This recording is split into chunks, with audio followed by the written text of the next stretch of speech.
Following the shootings in Minnesota, Senate Democrats and Republicans are divided over a bill to fund the Department of Homeland Security. Democrats are calling for the DHS bill to be split from a package of other funding bills so it can be rewritten. The bills must be passed by Friday to avoid a partial government shutdown. It comes as DHS Secretary Kristi Noem continues to face calls to step down. So for more on all this, we are joined now by Democratic Senator Elissa Slotkin from Michigan. Senator, thank you for joining us. I want to start here with Secretary Noem. You just came off the Senate floor where you were calling for Secretary Noem to resign. You want her to face legal challenges for, in your words, lying to the American people after the killing of Alex Preddy. You voted to confirm Secretary Noem. So what do you say now about that vote? Yeah, I mean, I said it on the Senate floor just now. I mean, I'm from Michigan. I'm from a big border state. I need to have a good relationship with the head of Homeland Security, and we've got a big new bridge opening up this year. And so I wanted a positive relationship with her. And, you know, she just fundamentally doesn't understand who we are as Americans. And I think so I don't regret that I had to, you know, as a Michigander, have a positive relationship with her or try.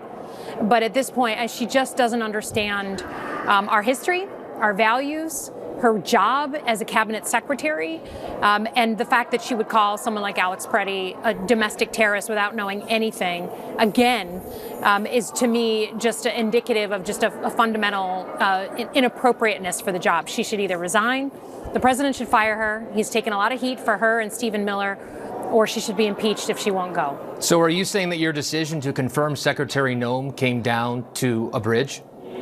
It came down to me as a border state senator having to have a strong relationship with the Secretary of Homeland Security, and as someone who has always tried to reach across the aisle, who believes that honestly most forward progress in this country in the past has had to happen when it's, you know, in a bipartisan way. I'm not ashamed of that. But I also can call a spade, and this is just, it's beyond the pale with what she's doing with ICE. So I want to turn to the DHS funding bill. Late today, Democratic leader Chuck Schumer laid out reforms your caucus is seeking to, quote, rein in ICE, including ending roving patrols, new accountability standards, and requiring agents to use body cameras and take off their masks. How confident are you those reforms will go through? Well, look, it's been interesting. Over the course of just one day, how many of my Republican colleagues have now said that they'd be okay separating out the Homeland Security bill from the other bills. And it shows that they know there's work that we have to do legislatively on reform of ICE. Like, it's just not tenable. They've lost the trust. And that's not just a Democrat versus Republican thing. I mean, I've been surprised from, you know, Joe Rogan to Zach Bryan. You have people coming out saying this is just not who we are as Americans. So I was glad to see that.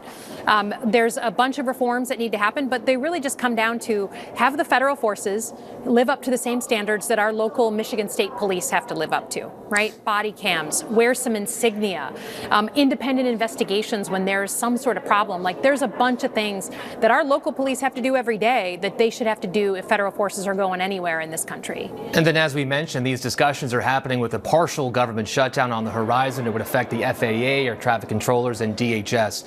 What do you think will happen? I think that based on my Republican colleagues today showing a couple inches of spine, they're willing to separate out DHS, so we'll fund the rest of the government. And then DHS, by the way, they have plenty of money. The big, beautiful bill that was passed back in July gave them unbelievable money. So nothing's really shutting down in their world, but it gives us time to actually, in a bipartisan way, come up with appropriate reforms for ICE. And then very quickly on this last question regarding the attack on Representative Omar yesterday and a man spraying her with an unknown substance. President Trump spoke with our Rachel Scott last night and called Omar a fraud and says she probably had herself sprayed knowing her. What are your reactions to President Trump's comments? Well, look, I mean, as someone who had to go on 24/7 security detail because the president called for me to be hanged in November, he is using the bully pulpit. He's using his words in order to intimidate, weaponize the government. I bet you she's under 10 times as many threats today because the president is saying things like that. So he knows what he's doing when he does that. And it's intimidation and it's purposeful. And look, whoever you are, Democrat or Republican, you shouldn't be attacked for doing your job at a town hall. Whether you agree with someone or not, they shouldn't be physically attacked. And I think we can agree to that. Senator Elissa Slotkin, thank you. Thank you.